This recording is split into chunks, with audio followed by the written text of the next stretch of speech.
Welcome to Vera City, where life is joyful and everyone lives in peace. All but one, that is, one who is jealous of Minnie's beauty and popularity. The witch, Mizrabel, who one day came on her broom and swept Minnie away. Hold up, Minnie's been kidnapped by an evil witch? Not on my watch.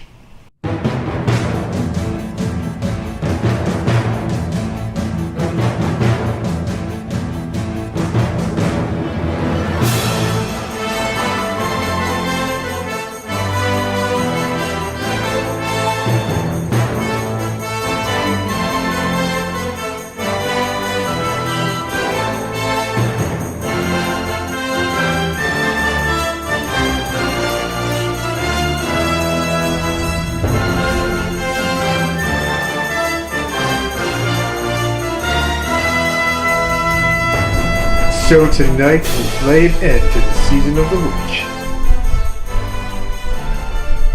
And we usher in the season of the mouse. What? Mickey smoked? Go watch Galloping Gauchos. He smokes a cigar and he gets into a fight to save Minnie from Pete. And since we gotta save Minnie from a witch, we need the old school action hero Mickey that smokes cigars. Not the new corporate family friendly Mickey. Maybe there's a balance. Besides, it really isn't that great. Put this down. Let's go to the couch.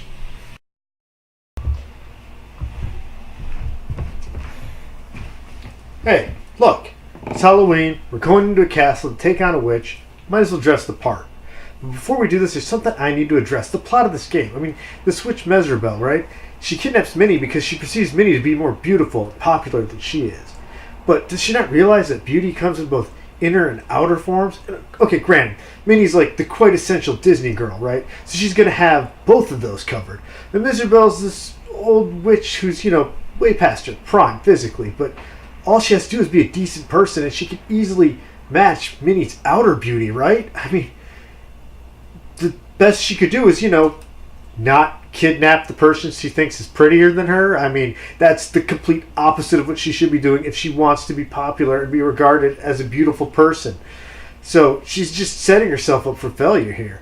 And that's another thing. Like witches and warlocks, they have magic and all this, and that usually extends their lifespan. So, her parents might still be around. How do you think her parents feel? I mean, can you imagine that? It's like, what's your daughter do? Well, she's a witch. She lives in that castle over there. Well, it's a pretty big castle, man. Is she like a good witch? The protector of these lands? No, actually, she likes to spend her free time kidnapping mice that she thinks are more attractive than she is. Yeah, let that one sink in. But enough of this. We got a girl to save. Let's do this thing. Man, oh man, when this game starts up, you get the most gorgeous intro screen from any 8-bit game ever. I've actually seen some pictures online that are supposedly a prototype for this. It looks like the intro screen was done in like MS Paint or something. I am so glad they went that extra mile and came up with this because it is just stunning to look at. So you're met with practice or normal mode. Don't bother with practice. It's just the first 2 levels without bosses and there's no advancement. Then you meet this old guy who talks to you about going into the castle and how you have to defeat the Masters of Illusion to get the rainbow gems to get to Minnie. There's one thing he forgot to say, though. On storming the castle! Once you've entered the castle, you get to pick between 3 doors. These are your levels. That's right. It's just like Mega Man in that you get to pick the order you want to play them with. I prefer to start the one on the far right. I just find it the easiest. Plus, you get some power-ups in this one and in the level that comes before it that I tend to need. Another reason I like to do this level first, I hate auto-scrolling levels. I mean, I know this sounds weird from a guy who claims he likes shooters, but for me, these auto-scrolling levels in platform games, they just don't make sense. They suck a lot of the fun out of it for me. And the other reason we're doing this level first, well, it's not that difficult. Also, we can get these power-ups here that give us extra hit points. We can get one in this stage and one in the stage we're going to play after this. And as I said, for whatever reason, despite knowing the boss's pattern in that first door, I just have a lot of trouble with them, and I like to stock up on my hit points first. Now, despite what I said about this level not being too hard, it does have one problem. This first level boss, this big candy bar guy, his pattern's easy enough to figure out, but it took me a while to realize that I was hitting him.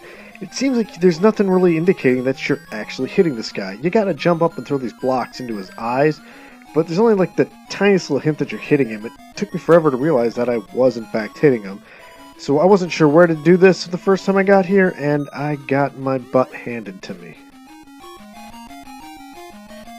I mean, granted, like I said, he's not too hard. You figure this out, and you can take him down easily, but the first time you get here, if you're not sure where to hit him, you're going to be throwing these blocks all over the place, and in the meantime, you're just leaving yourself open for hits, and, well, setting yourself up to lose this fight. But hey, if you can't beat this guy, you're not going to advance much further in the game. Now, the game gives you 9 continues, but like I said, this level's so easy. If you lose here, it's okay. You just hit new game, start over, don't even worry about wasting any of your continues. It's not the end of the world.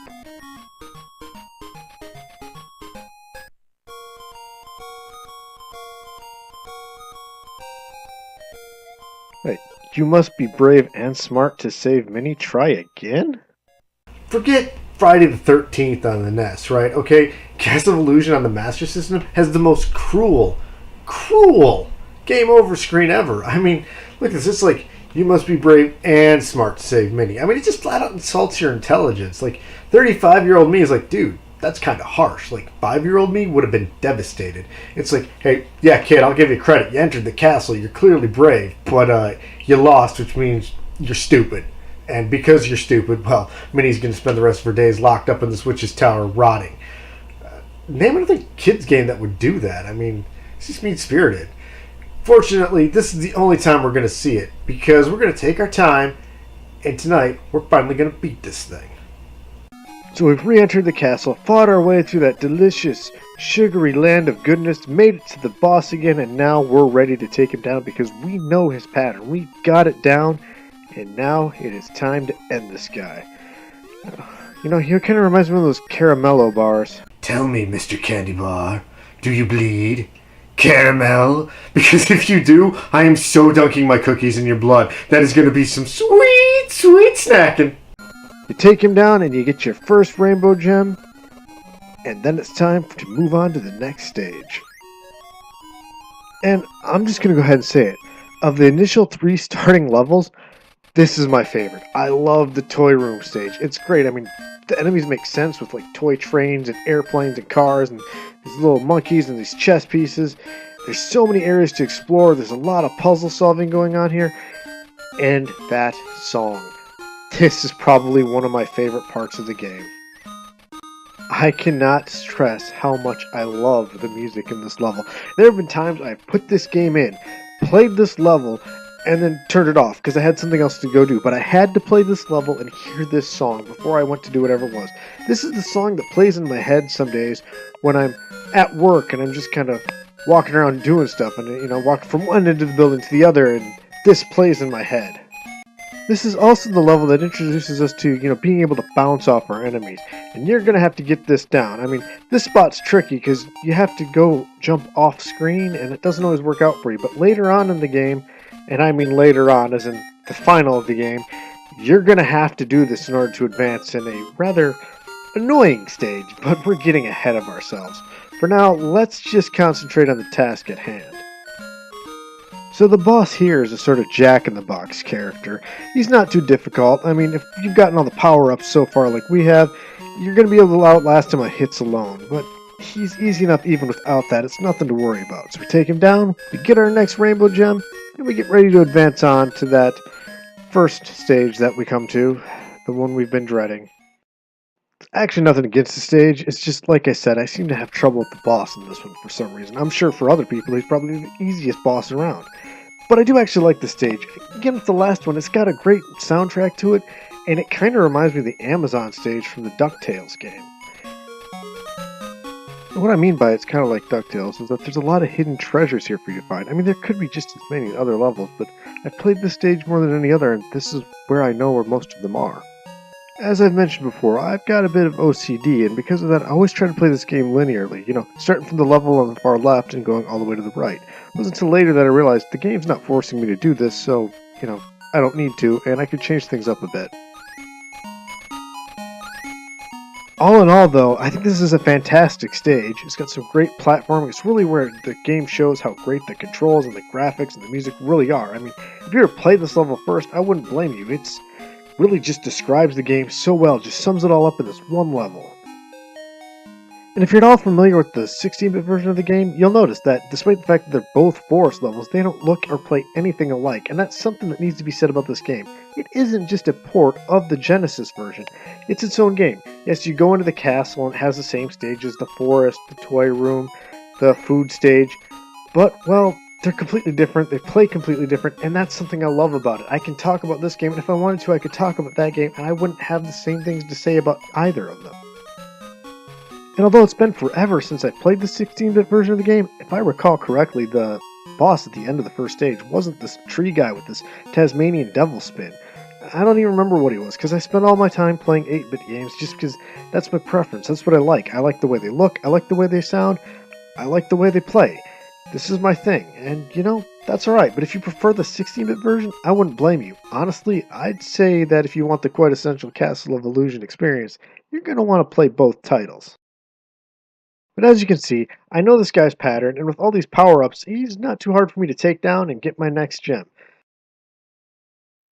So Mickey exits the stage, the door gets sealed off, a ladder pops up, and we climb our way to the second floor of the castle where we're met with the next two levels. It doesn't really matter how you choose to play these ones either. They're about the same in difficulty, but it gets a little bit different from here on out. If we continue our tradition of starting at the far right, working our way back to the left, we enter the clock tower stage. Why is it that every game that takes place in a castle has a clock tower stage? At least this one doesn't have any Medusa heads or those pesky stairs to deal with. And as you can see, there's one of the rainbow gems up above us, because this is the point in the game where things change up, and we get some exploration elements thrown in. See, there's only 2 stages left, but there's 4 rainbow gems, so each of these stages has 2, one from the boss and one you have to find. And hold on a second. Both of those clocks specifically stated that it's 3 a.m. Of course means that the witching hour is behind us. Miserabel's power is fading. Now is the time to strike. That's if we're going with a modern interpretation of the witching hour being between, midnight and 2 a.m. If we're going with the more traditional where it can last between midnight and 4 a.m., then that means that Miserabel's at the height of her power.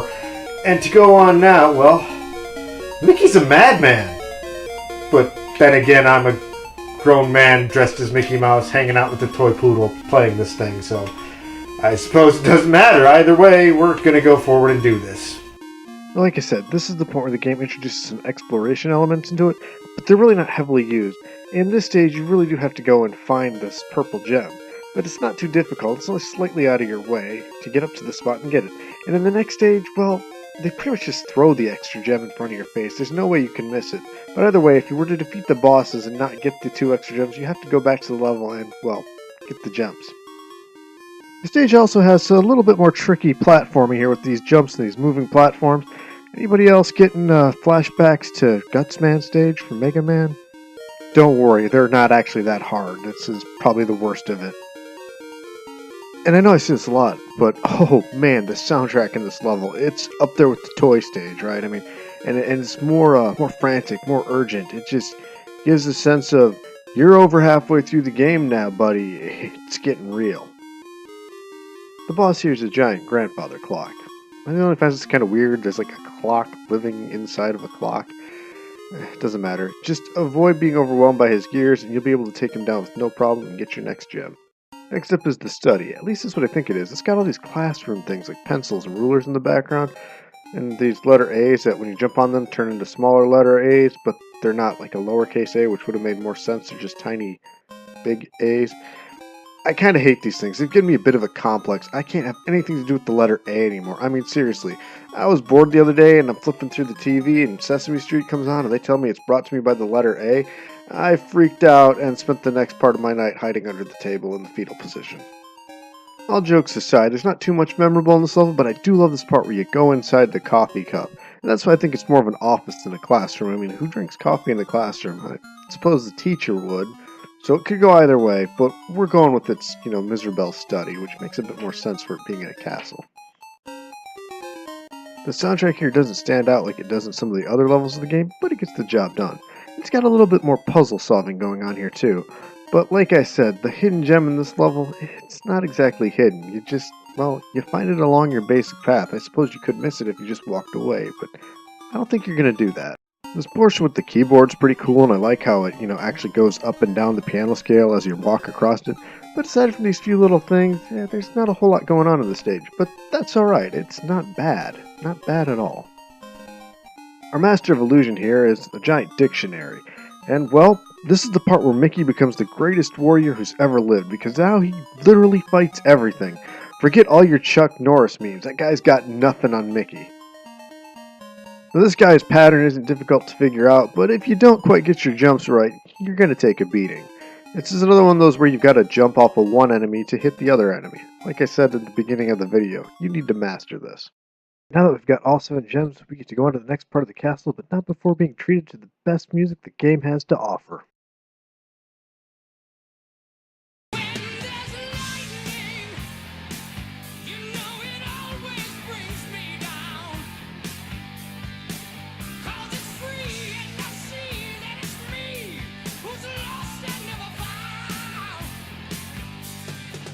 I mean, come on. It's nighttime, but I made a rainbow appear. How could I not make that joke? You were thinking the same thing. Anyway, we're at the final part of the game. Now, the game's been pretty easy so far. And like I said, I used to have problems with it till I realized this is one of those games you need to just slow down and take your time. Once you do that, you're playing straight through this thing. Or at least you'll make it to this point as I have. But with all those parallels to Mega Man, here's another one. Those first initial stages, they're basically practice teaching you how to play the game, just so you can do this final part. You've got to be on point with this one. There's some great puzzle solving going on at this point in the game, and some very tricky platforming, but we're getting a little bit ahead of ourselves. This whole area where it's dark unless you're holding the lantern, though, is fantastic. So here's a part that had me stumped for a bit. We need this key to open up a door. It seems simple enough. So you grab the key, you walk over here, and you take it down this ladder. But that's only the beginning of our problems. So now we got to get it to the door.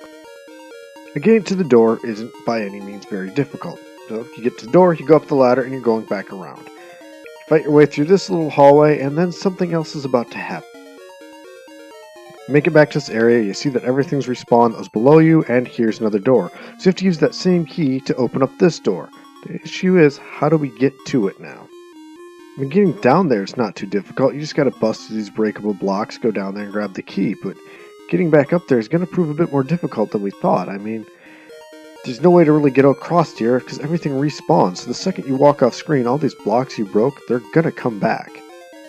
This means that if we do something like fall down here by mistake, we have to come back up and all of these blocks have respawned. But hey, that's right, let's grab the key. I'm sure we can just walk it down and around the long way.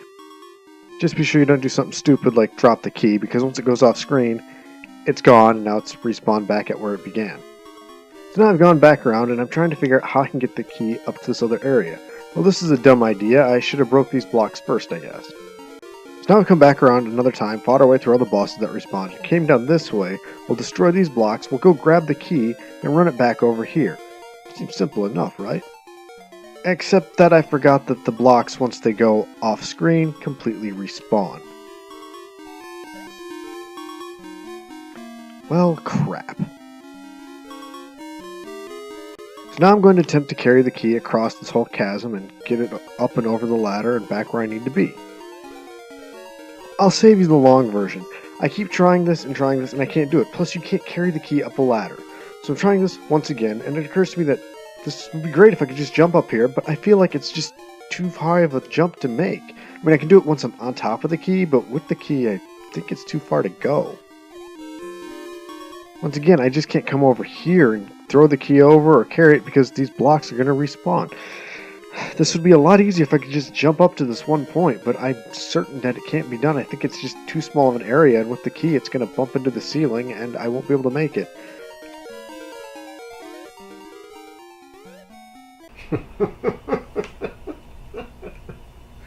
I mean, those Nintendo dorks, they can just walk across. Makes sense to the Sega guys to have a game where we can just jump up, right? I mean, it's 8-bit gaming for you. So you get the key, you take it over to this lock, unlock it, go through the door, and here it is. The part I warned you about earlier. First off, we have another auto-scroller. Secondly, now you have to bounce off of these ghosts to get across this chasm, so you've got to be on point. If you're too soon or too late, you're not making it because these ghosts don't come back. There's these initial 3, and that's it. Now the first jump's not too hard, but it's about to get more difficult. And this right here, this is the main reason why I hate auto-scrolling levels. I mean, you gotta wait for the screen to push you through. So you're trying to rush and stay ahead of things, but you actually have to wait for the back of the screen to get to you. And, well, what is this with the whole TV screen pushing you? Like, what's actually pushing Mickey? I know I'm kind of referencing AVGN and Castlevania 3 here, but it's the truth. So after much, and I mean much trial and error, I get the timing and just right, and I'm able to get across here. But now it's kind of a do-or-die situation. You don't want to screw up here because you're going all the way back to the beginning and you're going to have to do that stupid jump all over again. Make it through that area, you got a couple more screens with some basic platforming, and eventually you come to these 3 doors. Now, I don't know what's behind door numbers 1 or 3, just pick the middle one. That'll take you to the second to last boss. Seriously, just pick the middle one. That's what I did the first time I played it. I don't know where the first and the last one lead, and I don't want to find out. For all I know, it's some sort of a trap and that'll instantly kill you. It's just there to throw you off. Maybe it's just a different path to get you to the dragon. I don't know. So, yeah, here we go. We have to fight a dragon now because, of course we do. What witch with a castle doesn't have a dragon? Now, this is the furthest I've ever made it in the game. I keep getting my last game over and I have no continues left. But I think I've got his pattern down now. The hardest part is actually hitting him with this barrel. And no, you can't try and pounce on his head. I've done it, and that resulted in many a death. So just grab the barrel and try and power through this one. As I said, I'm not playing around tonight, and neither are you. We're taking this guy down, and we're getting to Mizrabel.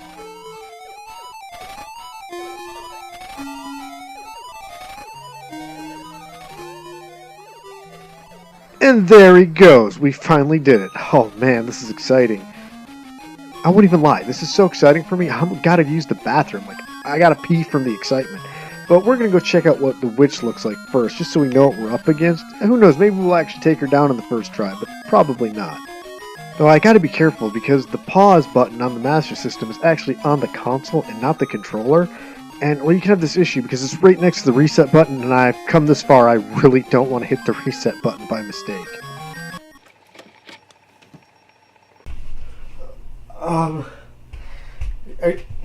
Are you seeing this? Oh man, I guess when I hit pause, I must have bumped the console and it scrambled the game. We've come too far though. We're gonna try and press on. Who knows? It might unscramble itself when we get to the next screen. Maybe we'll get like it's just one like really black screen anyway. I'm pretty sure we can do this. Okay, just I'll be right back, and then we'll do this thing. No problem.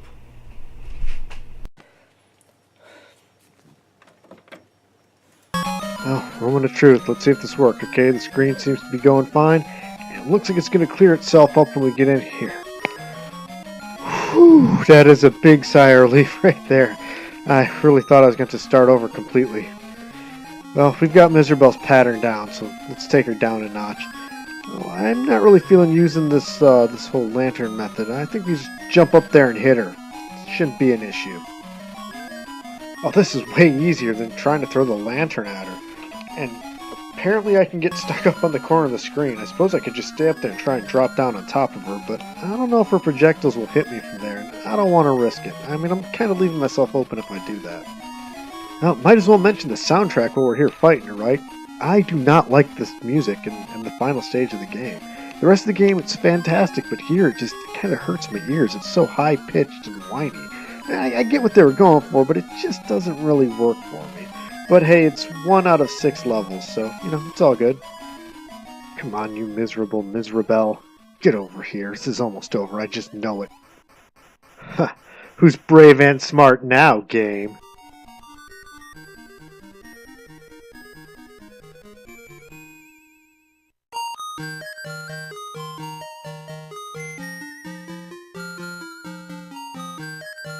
Although we finally beat the game and I feel like a weight's been lifted off my shoulders, we're not exactly done yet.